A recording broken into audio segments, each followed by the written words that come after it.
I just bought a very mysterious AMG GTR and I cannot figure out its history, so here's what we know and most importantly what we don't know up until this point. I paid $74,000 for a clean title, no accident 2020 AMG GTR with only 9,000 miles. That's about half of what it's worth, and I snagged this deal because the auction had listed the car as having a defective engine and that it had structural damage, which turned out to be nothing but factory wrap that was never peeled off the door hinges. I also know that this car was always owned by Mercedes-Benz USA, as I have the first title issued after the original certificate of origin from the manufacturer. I also know that this engine looks totally fine except for coolant in one cylinder. Both engine and intercooler coolant systems are holding pressure, the oil filter doesn't have any metal in it, and the engine spins by hand. Now, after hundreds of emails from you guys, I'm gonna go ahead and say that this definitely was an AMG driving experience car. Mercedes wouldn't exactly confirm this, but they congratulated me on buying it in an email. We could also see the remnants of a Maguire sticker on the side that all of these cars had, and you can also see here the outline of a square number sticker that would have been on the hood. There's also a faint square outline on both doors, and we found an AMG Driving Academy license plate in the back. We know the car was modified by this aftermarket exhaust V-band, which was put in so they could easily swap in a catless downpipe without removing the carbon torque tube. Now here's what we don't know. Why in the world would a car that was owned by Mercedes-Benz corporate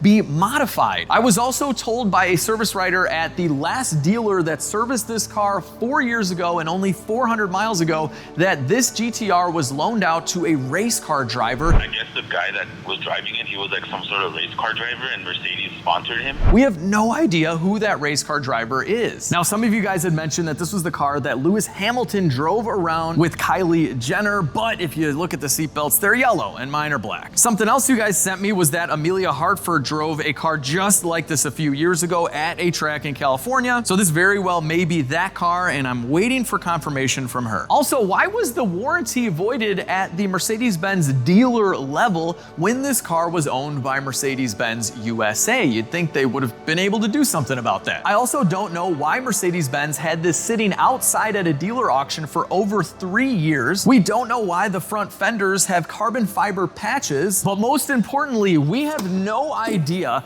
if this twin turbo V8 engine is truly defective or if it's gonna fire right up. But I do have a cart with every single tool I think we need to get to the bottom of this. So cross your fingers, do a little dance, and wish me luck right now in the comments section. Let's dig into this.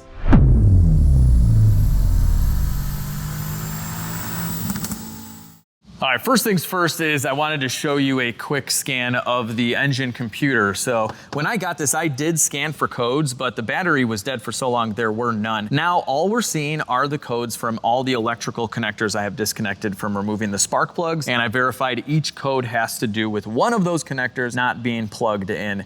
There is nothing else of importance in here. I've looked everywhere, and it actually doesn't have that many codes. Most of these have passed. Next, we're gonna remove the V-band for the downpipes because we had coolant specifically in one cylinder. So if it was burning coolant, we should see a white film on the inside. And because you guys mentioned this in the comments, I'm now going to taste engine degreaser because I had cleaned the engine with this. Some people had mentioned maybe the coolant that I was tasting was actually this. So we're going to see if this tastes like coolant. I don't recommend you do this at home. Oh, no.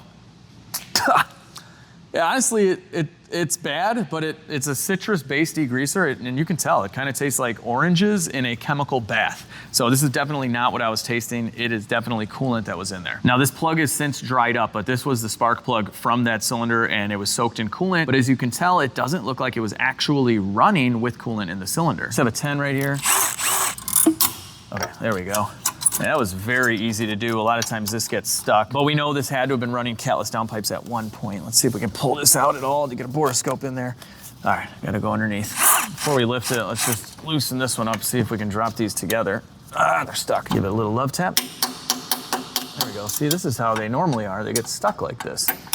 Was someone testing the same thing I'm testing now? Maybe this pulled into the dealership when they voided the warranty, and that was the first thing the tech looked at and was like, no, you're done. Found the coolant, found aftermarket stuff. That's it. All right, there's gotta be a bracket. All right, I found a bracket right there. It's hard to tell, but it's missing a bolt there. Oh no, it's missing three out of 4 bolts are missing. Oh my gosh, okay.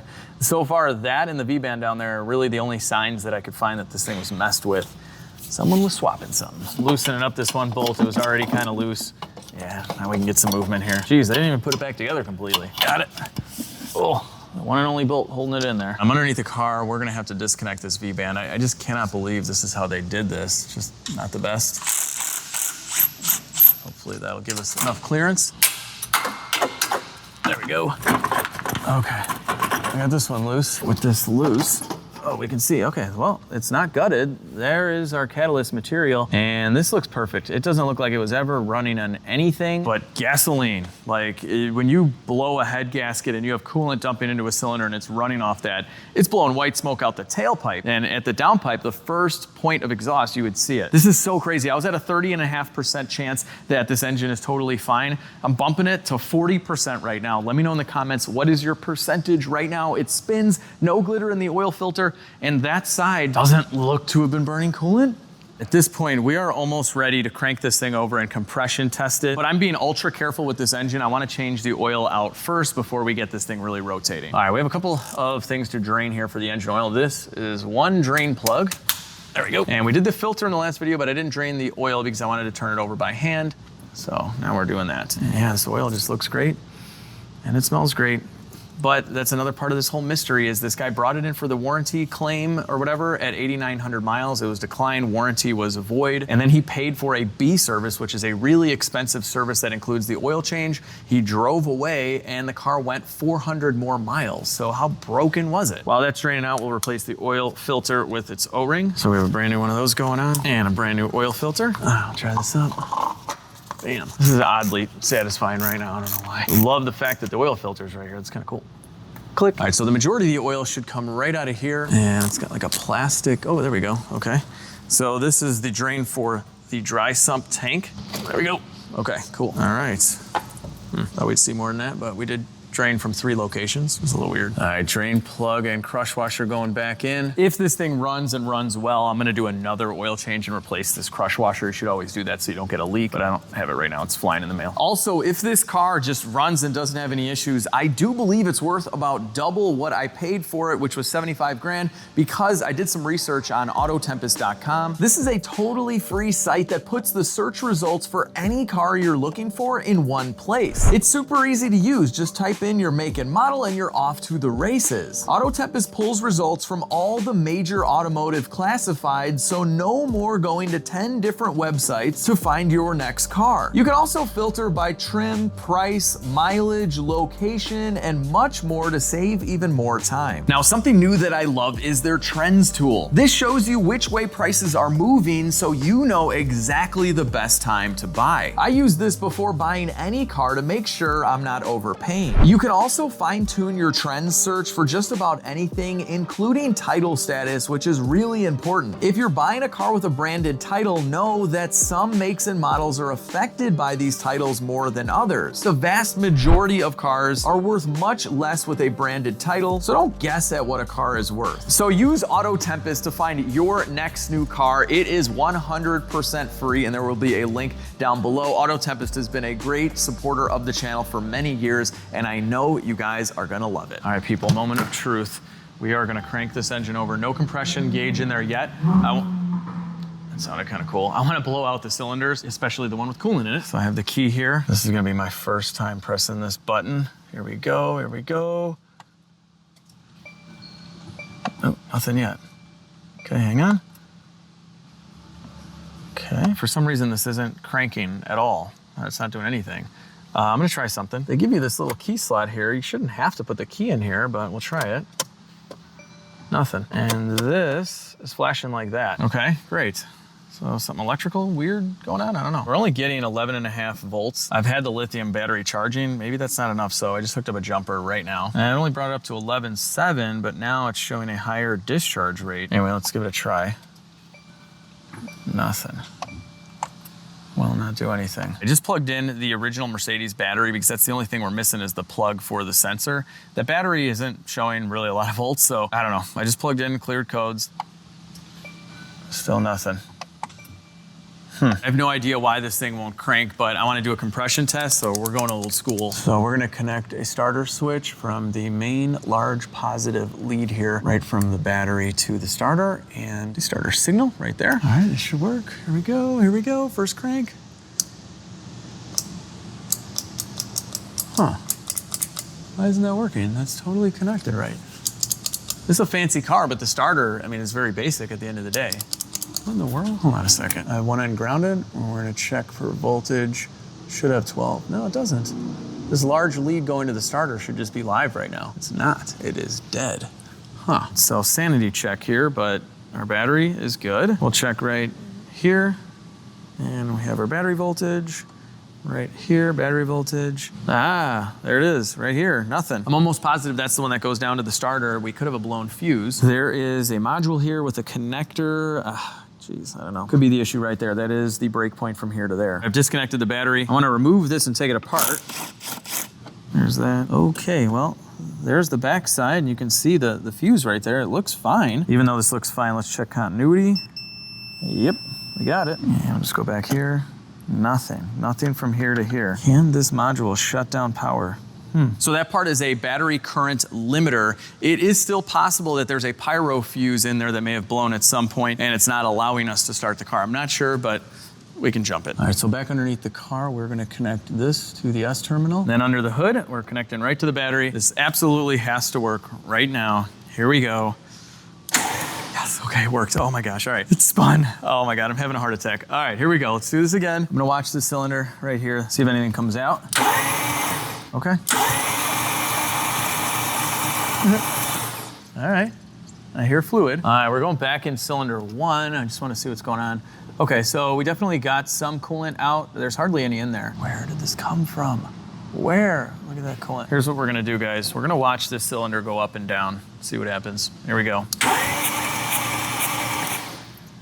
Okay, I mean, obviously we have coolant dripping down, but that's just because it hasn't all come out yet. We need to blow this dry. I really want to start over with this cylinder, so we're gonna blow some air in here. There's so little in there, it's hard to blow it out. Guys, look at this. Right underneath that valve on the right, that's the mating surface. That's the head gasket. That is head to cylinder, and look at that. It is all wet. If we pressurize the cooling system, it's gotta come out of there, but we did this in the last video, not with the camera in there, and it wasn't filling up anymore. It wasn't losing pressure. We gotta do this right now. I got the best angle on this. All right, we've just pumped this up to 20 PSI. Now we're back inside of the cylinder, and you can see right at the right, you can kind of almost see the light reflection. That's what I'm looking at. Like if that moves at all, any kind of ripples, any leak down, obviously, of coolant into the cylinder. God, I don't see a thing. Look at this. I think we're just moving around what's in there right now by going up and down. Yeah, I mean, we're at 20 PSI. Like, okay. It doesn't definitely rule out the head gasket because it could be when it has cylinder pressure, but usually if it's leaking internally, we would see it. It's a weird one. I've been blowing air in there, but I really want to get it all, so we're gonna use big Q-tips. One's not long enough, so I taped some together, and we should be able to go down, clean it up in there. Clean up. I got as much as I could with the Q-tip, but I want to blast more air in there. Oh my God. Okay. You're right. Safety glasses, people. Safety glasses. I don't know how my eyes are still okay. Literally have my mask right here. I'm just too excited. I can still see, kinda. There we go. Now we're getting it all out. All right, guys, we got this pretty dry. That is perfect, okay? Now we have a good base. I'm gonna bring the piston down again. There we go. And now we can just look around. This is bone dry. All right. And let's see our mating surface. There's our head gasket, and we still have the pressure hooked up. I didn't get it perfectly clean, but man, we are right up in its business here. You can see the steel gasket. It looks fine. It's not blown out. Yeah, we're looking all the way around here. I don't see any smoking gun. Okay. All right, everything's sounding good. Let's move on to compression. That's all we can do. All right, I'm gonna do the cylinder right next to it first. That way we have a good baseline of compression. Here we go, guys. Keep in mind this compression test should be a little lower since this engine hasn't ran forever. The rings have probably lost a little bit of their seal, but anyway, this should give us a baseline. Here we go. Come on, baby. Keep going. All right, that's about it right there. We're getting like 97 PSI on that one. All right. I'm gonna try the next cylinder just to compare. Oh, geez, that's not good. That's more like it. Okay, great. So we haven't even attacked the one with the coolant in it. We've done the one next to it that had like 97, and now this one that has like 200. Just trying to get a baseline on that one. Oh man, I just want to double check. Oh no, that's weak, guys. That is very weak. What is going on? All right, let's try the coolant one. And of course, this one's gonna be totally fine. Great. You gotta be kidding me. Okay, I mean, technically we did, you know, have coolant in there to seal it better. But yeah, that one's gonna be an issue. Let's keep going. This is the last cylinder on this bank. And that one looks to be okay as well. Great, so far we just have one kind of bad one. All right, here's the cylinder that is reading low. And I borescoped this all before and everything seemed okay. There's a valve that's open right there. I mean, that's normal. We just put the piston down. And yeah, I mean, everything looks great in here, to be honest with you. All right, so now we are looking at the back side of the valves. That's the camera going through the spark plug hole. And the valves look great. Yeah, I mean, everything looks fantastic in here. I mean, we do have some buildup here where the valve seals. It could just be carbon buildup right now. Yeah, I mean, that could be it, guys. Valves look great. An intake valve cleaning on this car would be just a nightmare. Like the intake manifolds are down there. There's one here, one there because it's a hot V setup, so it's not up top. That's the exhaust. We're gonna continue with compression on the driver's side, and then we're doing a leak down test, and there's a possibility that the cylinder is low on compression just because it's been sitting for 4 years and some of them didn't get proper oiling around the rings. So that is a possibility, but let's keep going. Here we go, driver's side. Come on, baby. Oh yeah, it's gonna be good. All right, about like 170-ish. Doing a dry compression test, I'm gonna go ahead and say that that's fine for now. We gotta get some oil in these cylinders too, and then we'll do a wet compression test. All right, getting up there. Next one. All right, looking pretty good. We're just looking for gross errors here. The battery charger is getting a little bit weak, but whatever. If all of these are around, 170, 180, I'm happy with that. Yeah. Okay, all right.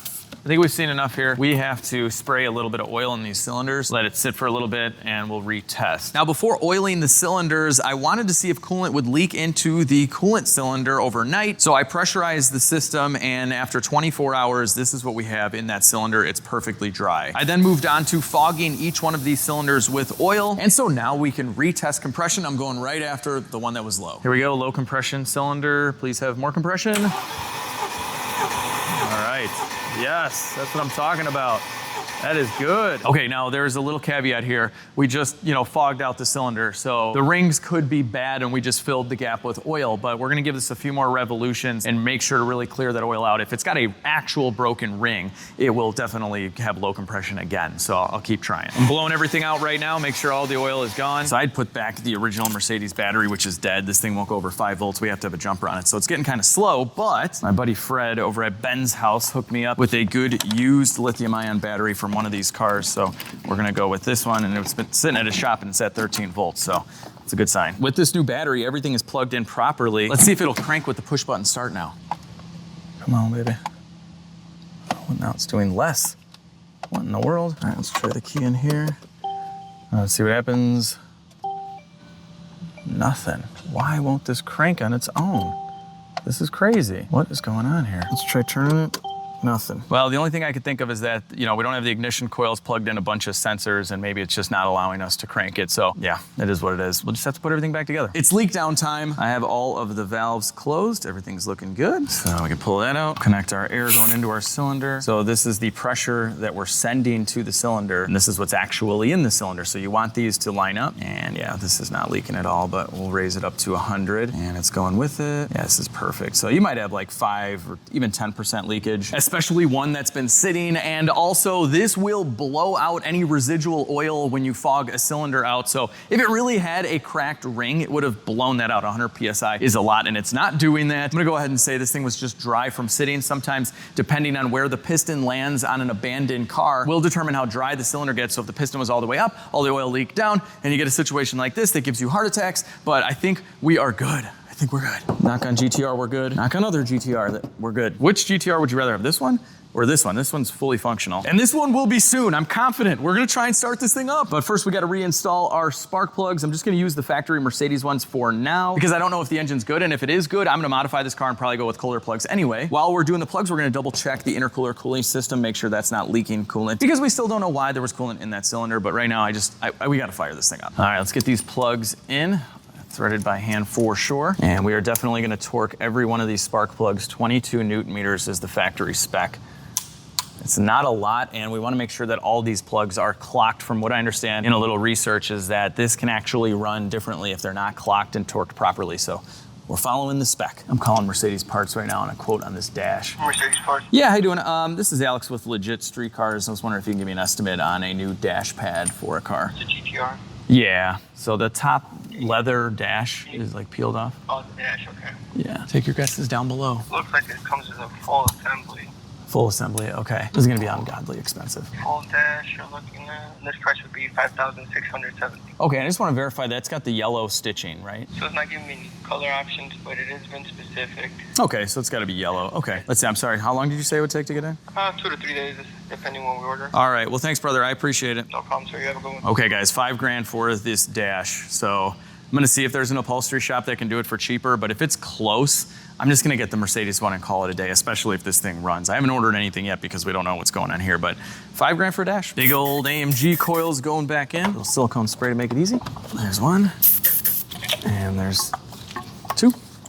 Not too bad. Coils are bolted in. Next, we have this PCV tube, which has a seal that looks to be in good shape. And you know what we're gonna use. Now, this is officially a LegitStreetCars Mercedes-Benz project. My tub is getting low, but it's just enough to be used on this engine. There we go. The whole engine's fixed now. It actually goes like this way. All right, I've installed our cross brace next. Tighten that up. Before we get the air boxes and filters on, we need to clean up the old mud dabbers or whatever these things are called, mud daubers. Aliens. Goodbye. Ooh, that's satisfying right there. Oh yeah.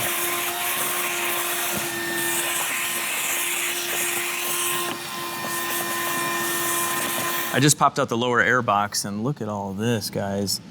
Ooh, that is not good. Something was definitely living in here. The wires don't look compromised at all. That's good. I hope that's not the reason why I won't start with the push button, is that we have some weird rodent damage or something, but I'll clean that up. We'll keep going.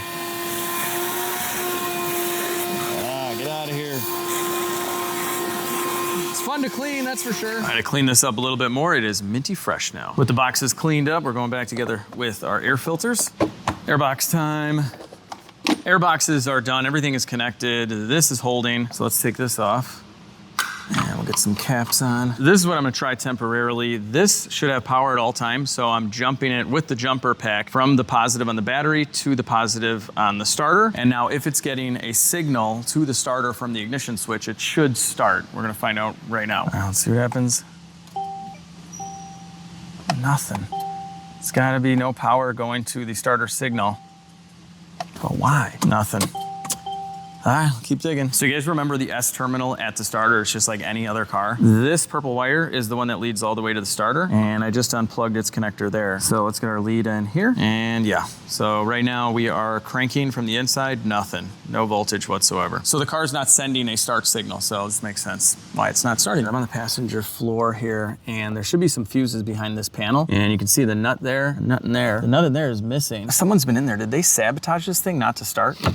All right, there we go, lots of fuses. So that should be our front SAM, which is the signal acquisition module on a Mercedes. So this is the battery limiter, and this is the front SAM, and they do share a wire. And that battery limiter is responsible for sending power to the starter. I found the nut that they dropped on top. Look at that, sitting there right by the fuse. This right here is the starter relay, and I've turned the key, and I don't feel this clicking. So either it's bad or there's no power here. Our first step for relay diagnosis is checking for constant power at this terminal. So if we look at our relay diagram, we're testing at 30 or 3. 86 and 85 are low voltage. They get a signal, and then they draw down this circuit. So this is constant 12, and then it sends it to the consumer, which is 87. And we can see here that it doesn't have any voltage at all. So what we found in the wiring diagram is this fuse 20 is what powers the starter relay. So let's see. All right, so what do we got here?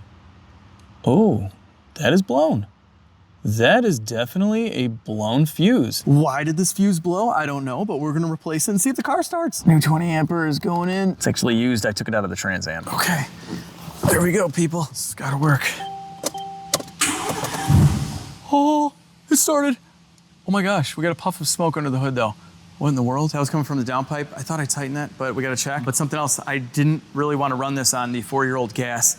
Oh my God, guys. Let me see if I can drain this glass out easily. I can't even talk right now. And yeah, It's gonna start. I mean, it did start. All right, guys, there is actually a low pressure Schrader valve in here. This is a pain to get to, but okay. I got a little on my fingers.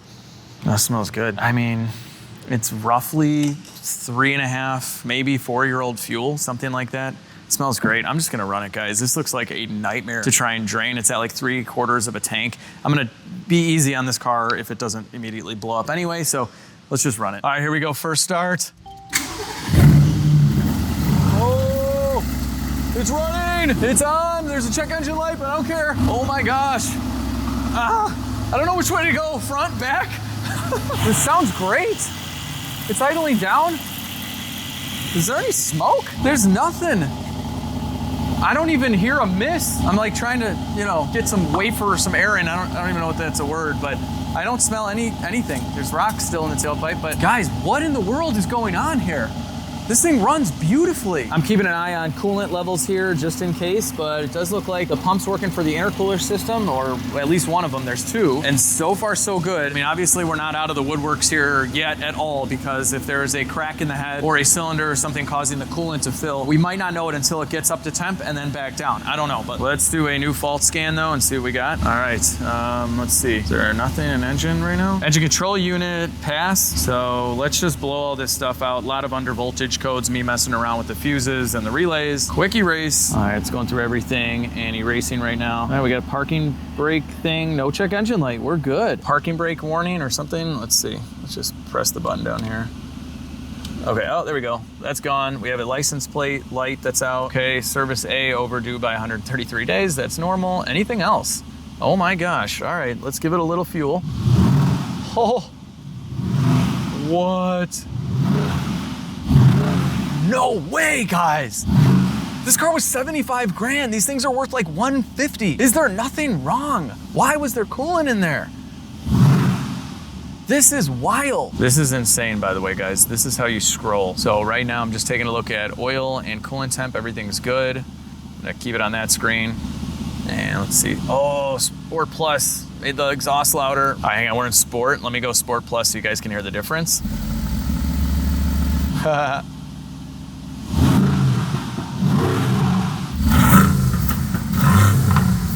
So that's Sport Plus. This is regular Sport. It's different, it's different. Guys, this interior is insane. So we can also switch between all this stuff inside. This is for the radio volume, okay. There are so many buttons, I don't even know what to do here. So that's race, and then there's pro and all sorts of powerful, I don't know. Oh, and then this has so many different levels of adjustment for the traction control. So this is not a volume knob. That was something really special about this car, is you could dial in the traction control perfectly, but I can't believe I'm even talking to you guys about traction control right now, and this thing runs.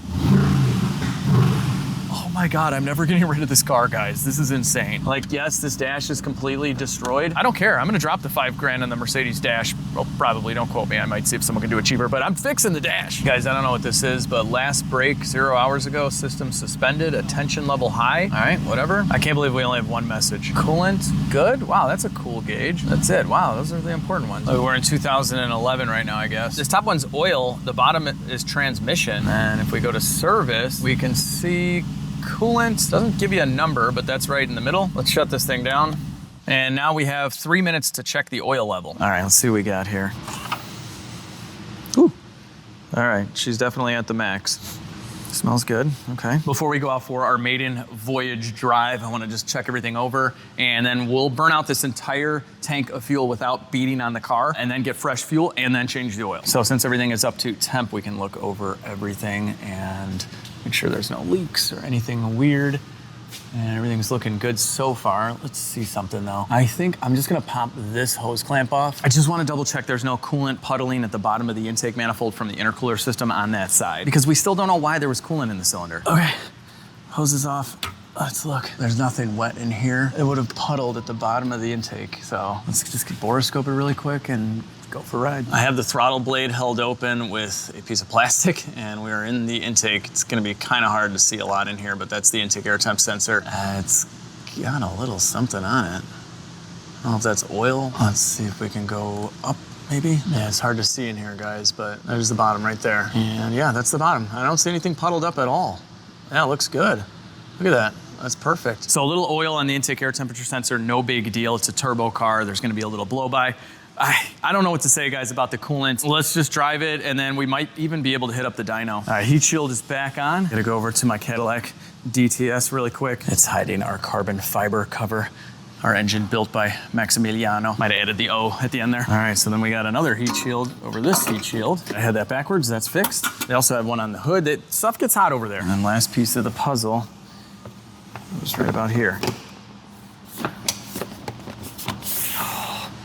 This is it, guys. This is it. She's done for now. Let's go for a ride. I almost forgot our performance improver. Oh, yeah. This is so weird. It's like such a nice car, but to have been like abandoned outside for so long. Anyway. Ugh. Drink up, drink up, drink up, drink up. All right, perfect. That'll help with some Italian tune-upping later. Oh, and I was gonna save this until later, but I'm gonna give these to my guys right now. Brunt Boots hooked me and the team over here at LegitStreetCars up with some new boots. I've been wearing mine for about 50 hours a week here in the shop for a year and a half, guys. I mean, outside of being dirty, the seams, the stitching, these are the factory laces. Everything is perfect. Hey, Max, how much do you love your Brunt boots? Oh, dude, these things are awesome. You want some more? Oh, snap. More Brunt boots! Sweet! Come on, let's check out these bad boys. Woo! Oh, no way. Those are sick, dude. Liam, my mechanic at the shop here, he got the same exact ones as Max, and I got these bad boys I'm gonna use for like trails and hiking and stuff. They got the Brunt Cush, and I went with the Marin again. Oil resistant, slip resistant, non-marring. Honestly, the boots just speak for themselves. And I can't tell you how many times I run into working class people with Brunts, and everybody says the same thing. They're the most comfortable work boot. Brunt also makes shirts and pants you can use in the shop as well. They feel amazing, super soft, really comfy. I'm gonna drop you a link down below. Use code LSC10 for 10 bucks off. And you can try these out, and if you don't like them, you can send them right back. It's pretty amazing. Check it out. All right, let's see if it goes into gear. It's in drive. It is rolling, guys. It is rolling. What in the world is happening right now? Steering feels good. Does she have reverse? She has reverse. She's got reverse. Sport Plus, here we go.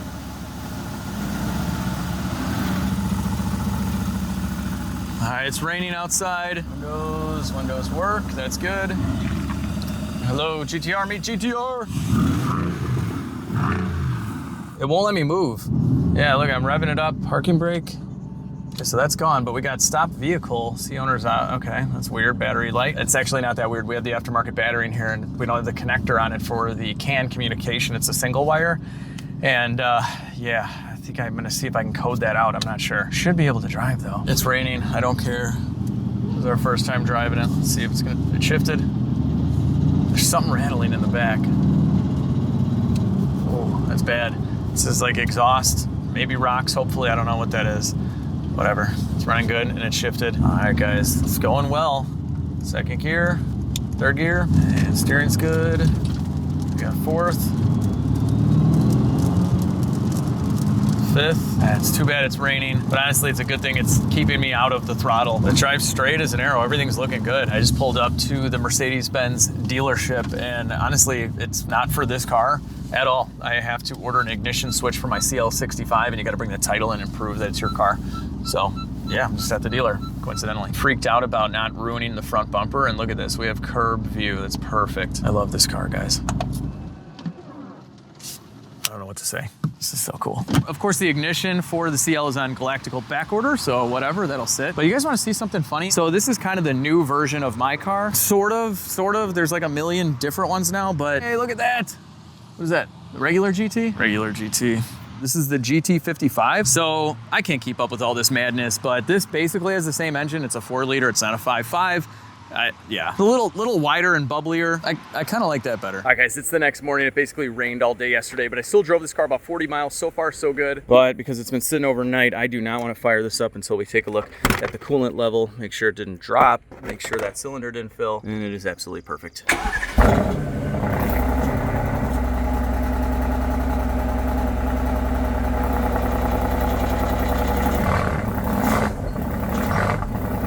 We definitely got some rattling going on in here for sure.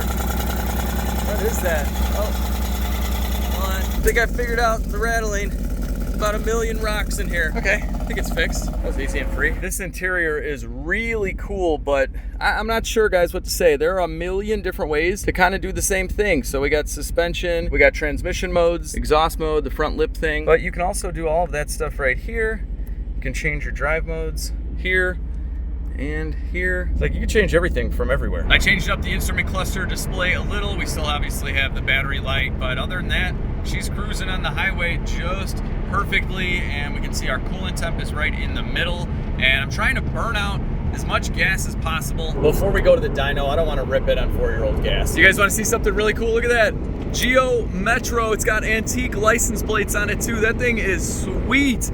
What's up? Hey! I haven't seen one of those in forever. He's got really cool wheels on it, and it's blue. That is awesome. It's like mint too. It's got the original muffler. It looks clean. Like a lot of those rotted out, but that's pretty awesome. Before the dyno, we're stopping off at one of the coolest shops ever, Ben's House. So they're gonna be able to tell us if this thing still has the stock tune, and I wanna reset trans adaptations, and we'll see what else we can figure out, like maybe fixing that light. We are in Lincolnshire, Illinois. If you have a Mercedes that needs a fix-in, this is the place. So we're in Ben's house right now. This place is awesome. That is Arnie's Cannonball car, E500 4MATIC wagon, 212 E63, and then someone dropped off a piece of crap CL65. Okay, that was me. Fred over here at Ben's house, who's right here, is helping me out big time. We have both determined that this thing just needs the factory turbos, and we're gonna do it here, which is a big help not having this thing ripped apart in a million pieces at my shop. So at some point, me and Matt, the shop foreman over here, are gonna tackle the CL, but right now Matt is checking to see if we have a tune on the AMG GTR. Yes, we should be able to see if it's modified,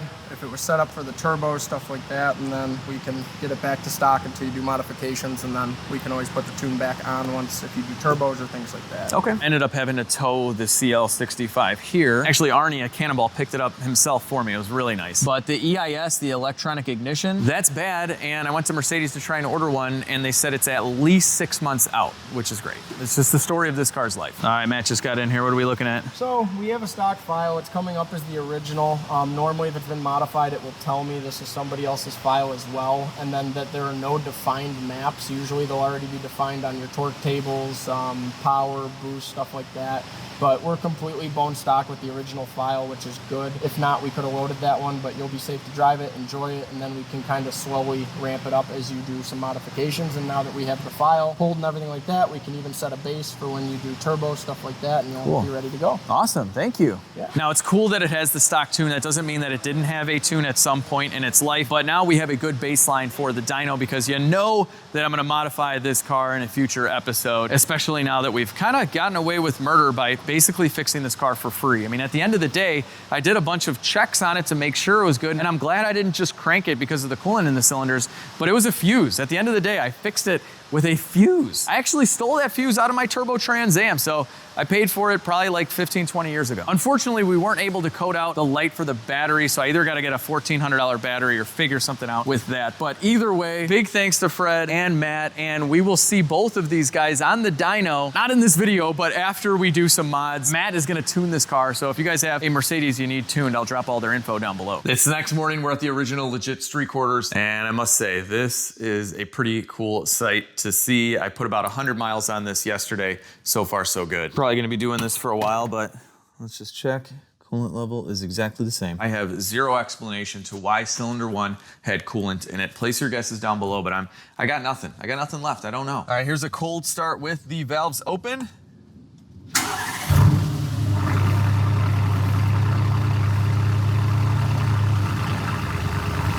Gosh, this thing sounds so good. Have you guys heard the new Black Series? Listen to this. I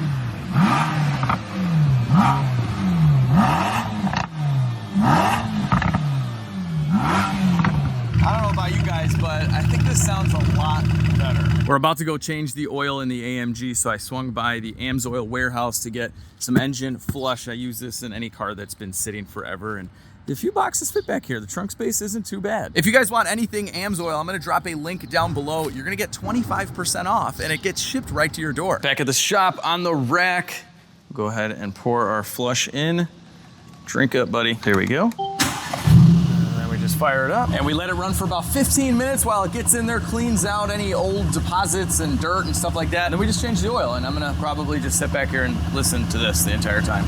See you in 15. All right, you guys have already seen me do an oil change on one of these. And what's cool is you can leave all the panels on underneath. You don't have to take anything off. Oil filter's right there, drain plug's right here, and it shoots straight down. I mean, this is better than a lot of like normal, everyday four-door, just daily driver Mercedes. This is awesome. While the oil's draining, I took off a panel here just to take a look at the transmission, and no leaks, no nothing, everything looks good. I'm also still getting rocks pretty much out of everywhere. And yeah, look at this panel. It had a bunch of rocks and some French's mustard. And this stuff is just making noise as we drive. Gotta get rid of it. French's goes in here, rocks go right here. I've dumped pretty much everything right here by my shop. You know, natural stuff, like ice from my frozen Silverado and dirt from a lot of different cars. Anyway, that looks better. All right, now we can go back together with the good stuff. 540 European spec, full synthetic from AMSOIL. This engine's treated us very, very nice. Thank you for not being blown up, so we're gonna treat it very nice. So anyway, filling up the oil, and then we are gonna clean this up and off to the dyno. Place your guesses down below. I think stock, these are like 575 crank. I've read they're underrated though. We're gonna find out. It's the next morning, and I finally run this thing out of fuel. Oh, this feels so good. Here we go. So this still had the 4-year-old fuel from the auction, which is no bueno for the dyno. So we're gonna get some fresh 93 and hit it over at Cannonball. All right, gotta figure out how to reset the service light. We'll get there. Full tank though, yes. Oh, hey, there's a guy right here. Hey, what's up, man? Hey, I watch your videos, bro. This is cool. I'm meeting you. Thank you, I appreciate it. Get it started. Oh, you gotta watch the video. It's coming out tomorrow. Someone's asking me, how'd you get the car started? This is like video inception right now, but that video comes out tomorrow. You guys are literally watching it right now. Crazy, crazy. Yeah, we're gonna go dyno it, and then yeah. So you get a sneak peek at the fact that the engine's good. All right, man. Have a good one. See ya. Okay. That was not full throttle. That was like quarter throttle. Oh my gosh. This feels so good. The trans is amazing. Oh my gosh. There we go.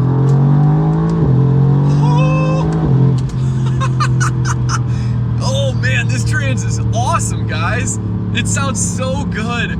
Oh my gosh, Mercedes, please never stop making V8s that sound they just sound so good. Mercedes, man, they're like the American muscle car. Like, I've always just loved their V8 sound. That's why I've always been so attracted to Mercedes. All right, hang on, gotta pull over.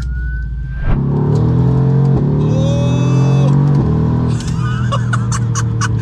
Man, this thing just grips and goes. Like, it's rear wheel drive, like no spin whatsoever. Oh, I mean, it's got like 325 wide Michelins or whatever. Hang on, let me give you guys some window down action. Maybe you can hear it a little bit more. Here we go. We lost a little traction there. Oh, the brakes are ridiculous. Oh my gosh, I love it. All right, we made it to Cannonball, home of lots of McLarens and GTRs and, you know, entry-level budget Ferraris and stuff, just regular stuff. All right, I just got done strapping this down. It was surprisingly really easy to do. With exotics, you gotta worry about plastic panels and crazy stuff. But look at this control arm access, it's perfect. It's easy to change the oil and the oil filter and to strap it to a dyno. We're gonna do some dyno mode action. So we hold the back, go to service, and then dyno test. Okay. There we go, everything's off. This is like early 90s Dodge Viper mode, no nannies whatsoever. I just calibrated the dyno, we're ready for our first rip, and I put on the AMG Driving Academy plate. If only that plate could talk, what would it say? Here we go!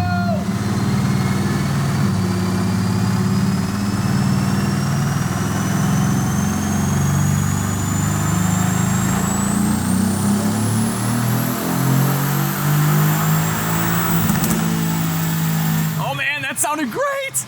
Oh my gosh. That was a great run, guys. Just sounded mint. Let's see what we got. What do we got? No way, guys! 550 wheel horsepower and almost 550 foot-pounds of torque? Doesn't this only make 575 crank?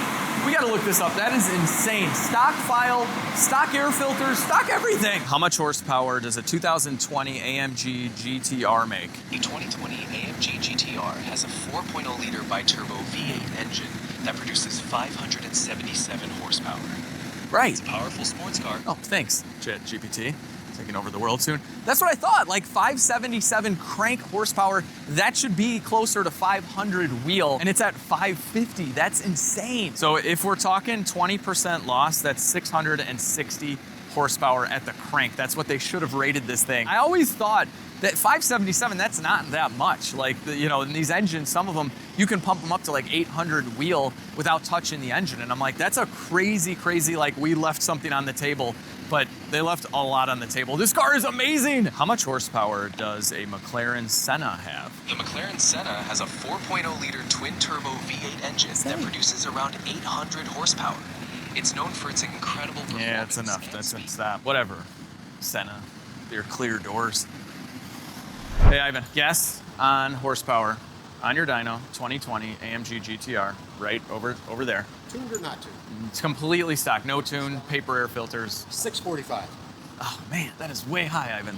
Really? Crank, it's rated at 577. Come on now, really? Yeah, crank's 577. Interesting. I'm used to these big power cars. Oh, Man. We've had these now I'm things feeling that bad. Do like 750 tune Yeah. and stuff like that. I don't know. Well, that just solidified the fact that I'm modifying this car. I've been you making go. fun of my weak horsepower. You can't But- drive something that's that low on horsepower. I know. Come on. What are you doing?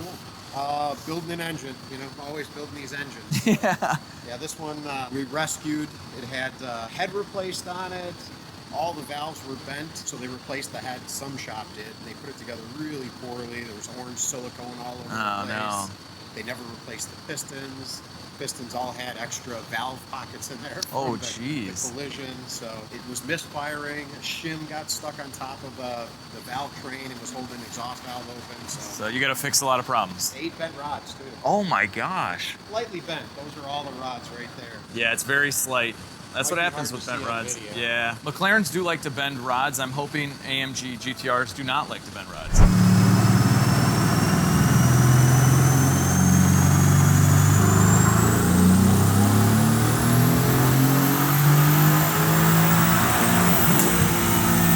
I want to do one backup run, see what we got. So let's go see what we got. Pretty much the same. So it's heating up a little bit, lost, 2.5 horsepower. I'm pretty happy with this, guys. I'm still a little bit in shock at what has gone down here. Yeah. So what have we learned since the beginning of this video? Well, probably the most important thing, which is this engine is in excellent condition. Now, for the rest of the story and the history and the warranty being voided and the modifications and who was the race car driver, I am actually getting there, and this has all kind of happened in the last 2 days while filming this video. I've gotten thousands at this point of emails of speculation and pictures of this car or a yellow car on the track. No confirmation exactly, but there are 2 messages that have stood out. One is an email from a guy that claims he works for MB USA, so Mercedes-Benz corporate, and he does not want to be named. And if I agree to that, he has the entire story, all the dealer records, literally scans of the computer of this car showing why in the world it was brought into the dealer and the warranty was insta voided. So I'm working on that. And then also I got an Instagram message from the race car driver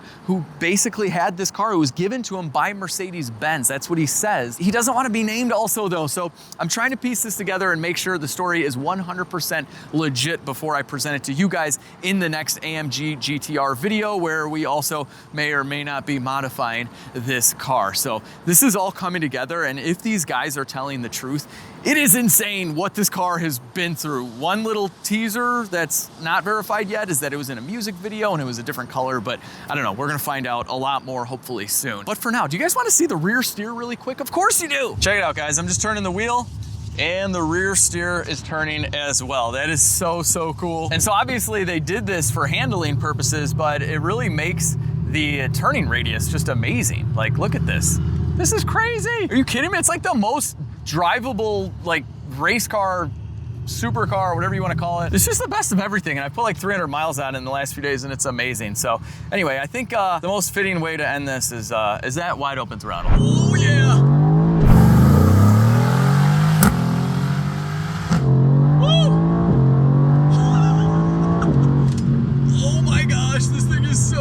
It's just the perfect car. I can't believe it. I was having so much fun, I totally forgot to do the outro at wide open throttle. So luckily I can I can retake that right now. If you guys enjoyed this video, give it a big thumbs up, share the video, subscribe!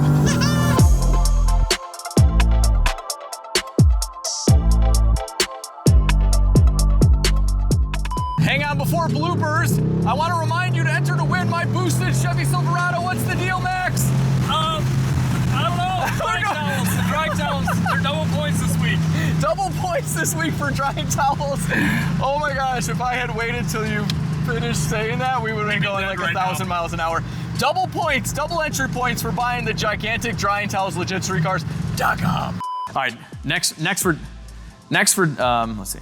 Keep the carbon fiber X brace in the way. I hate when that happens. Dry sump plug going, dry sump plug, dry sump plug, dry sump plug. And then I'm also going to leave. We'll determine how dry that cylinder will go.